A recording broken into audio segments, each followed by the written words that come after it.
বন্ধুরা, আজকের ভিডিওর বিষয়বস্তু হলো জুন মাসে পর্তুলিকা বা টাইম ফুল গাছের পরিচর্যা। টাইম ফুল বা পর্তুলিকা গাছের পরিচর্যা করা খুবই সহজ। আমরা যারা নতুন বাগানি, কয়েকটা জিনিস যদি মাথায় রাখা যায় তাহলে কিন্তু খুব সহজেই আমরা আমাদের ছাদ বাগানে এই পর্তুলিকা বা টাইম ফুল গাছটা করতে পারি। খুব বেশি যত্নের প্রয়োজন লাগে না। মাসে দুটো খাবার আমাদের এই পর্তুলিকা বা টাইম ফুল গাছেতে যদি আমরা দিয়ে দিতে পারি তাহলে আমাদের এই পর্তুলিকা বা টাইম ফুল গাছ আমাদের ছাদ বাগানে টব ভরে ফুল দেবে। কি কি ছোট ছোট পরিচর্যা করতে হবে, এই পর্তুলিকা গাছকে কি করলে গাছটা অনেকটা বেশি ঝাঁকড়া হবে, সমস্তটাই আজকের ভিডিওতে তোমাদের সাথে আলোচনা করব। আজকের এই ভিডিওটা তোমরা একটু স্কিপ করো না। স্কিপ করলে পর্তুলিকা বা টাইম ফুল গাছ সংক্রান্ত কিছু ছোট ছোট গুরুত্বপূর্ণ তথ্য মিস করবে।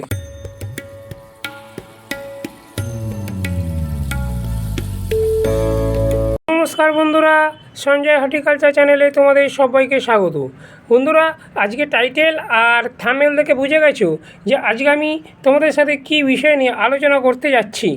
সামনেই বর্ষাকাল আসার আগে আমরা যদি আমাদের ছাদ বাগানে এই পর্তুলিকা গাছেতে কয়েকটা ছোট ছোট সহজ পরিচর্যা করতে পারি তাহলে বর্ষাকাল জুড়ে আমরা পর্তুলিকা গাছ থেকে অগণিত পরিমাণে ফুল পাবো। টাইম ফুল বা 9 o'clock এই গাছটা যেহেতু একটা গ্রীষ্মকালীন গাছ, তাই জন্য যেখানে 6 থেকে 7 ঘন্টা রোদ্দুর আসে সেরকম জায়গাতে এই টাইম ফুল বা 9 o'clock গাছটাকে রাখতে হবে। যদি আমরা এই টাইম ফুল বা 9 o'clock গাছটাকে ছায়াযুক্ত জায়গাতে রেখে দিই তাহলে যে কুঁড়িগুলো আসবে সেই কুঁড়িগুলো কিন্তু ফুসফুটিত হবে না। এই ফুলগুলো ফোটে ঠিক 9টা থেকে 10টার মধ্যে। তাই যেখানে রোদ্দুর আসে সেখানে এরকম জায়গাতে আমাদের এই টাইম ফুল গাছগুলোকে সর্বপ্রথম রাখতে হবে। এর পরের যে কাজটা করতে হবে সেটা হলো জলের ব্যবস্থাপনা। পর্তুলিকা গাছ বা টাইম ফুল গাছ জল খুব একটা বেশি পছন্দ করে না, কারণ এই গাছগুলো হলো স্যাকুলেন্ট প্রজাতির। এই গাছগুলোর পাতাতে জল হোল্ড করে রাখে। অত্যধিক পরিমাণে যদি জল টবের মাটিতে দিয়ে দেওয়া হয় তাহলে কিন্তু শিকড়গুলো পচে খুব সহজে গাছগুলো মারা যাবে। টবের মাটিতে জলটা একটু বুঝে দিতে হবে। যখন দেখবে যে ওপরে মাটিটা হালকা শুকনো হয়ে গেছে তখনই কিন্তু টবের মাটিতে জল প্রয়োগ করতে হবে। পর্তুলিকা গাছগুলোকে অনেকটা বেশি ঝাঁকড়া করার জন্য ডালগুলো যেগুলো ঝুলে গেছে সেইগুলো কিন্তু কাটিং করে দিতে হবে। আমরা যদি ডালগুলোকে কাটিং করে দাও গাছগুলো কিন্তু তত বেশি ঝাঁকড়া হবে এবং গাছগুলো থেকে অনেকটা বেশি ফুল পাওয়া যাবে। এখানে দেখো গাছের ডালগুলো কীরকম ঝুলে গেছে। এই ডালগুলোকে যেগুলো ঝুলে গেছে সেই ডালগুলোকে এইভাবে কেটে দেবো।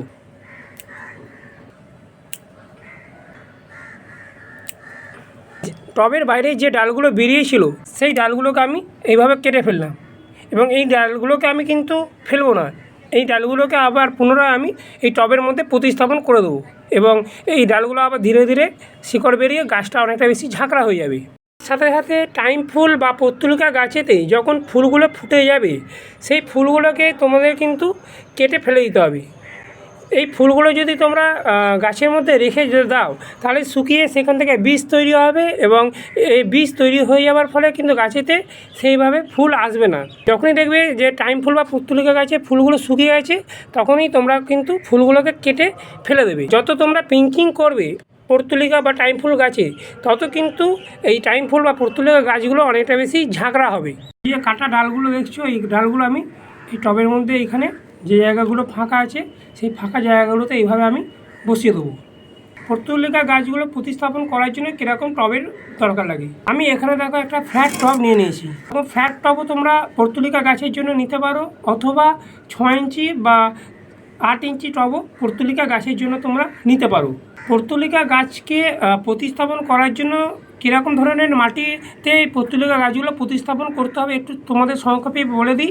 পর্তুলিকা গাছের জন্য তোমরা মাটি নেবে 1 ভাগ, ভার্মি কম্পোস্ট গোবর সার বা পাতা পচা সার নেবে 1 ভাগ, আর তার সাথে নেবে 1 চামচ নিমখোল ও 1/2 চামচ সাপ ফাঙ্গিসাইড বা যে কোনো ফাঙ্গিসাইড দিয়ে তোমরা পর্তুলিকা বা টাইম ফুল গাছগুলোকে বসিয়ে দেবে।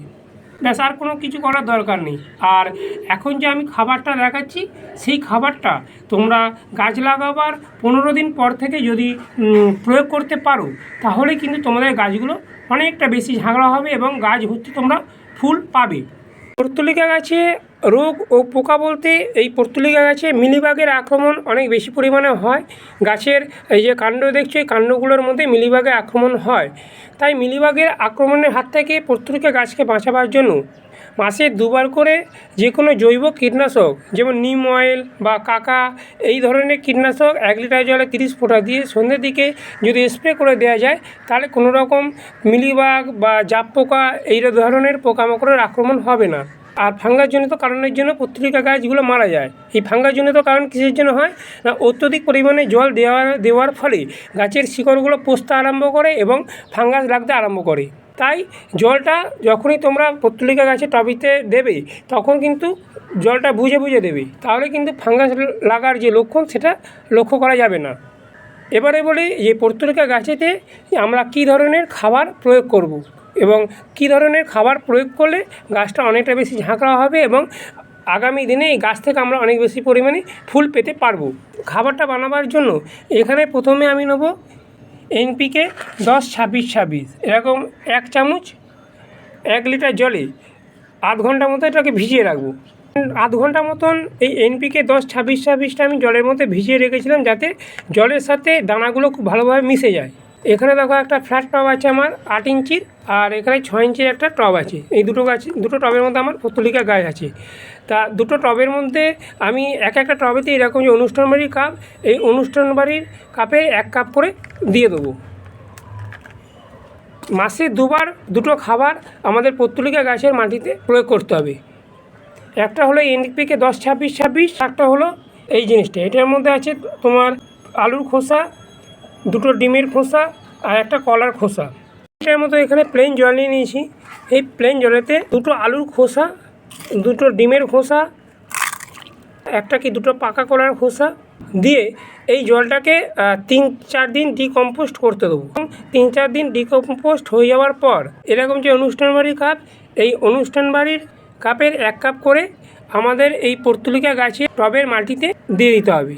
তাহলে দুটো খাবার, একটা হচ্ছে NPK 10-26-26 আর একটা হচ্ছে ডিমের খোসা, আলুর খোসা ও কলার খোসার ভেজানো জল।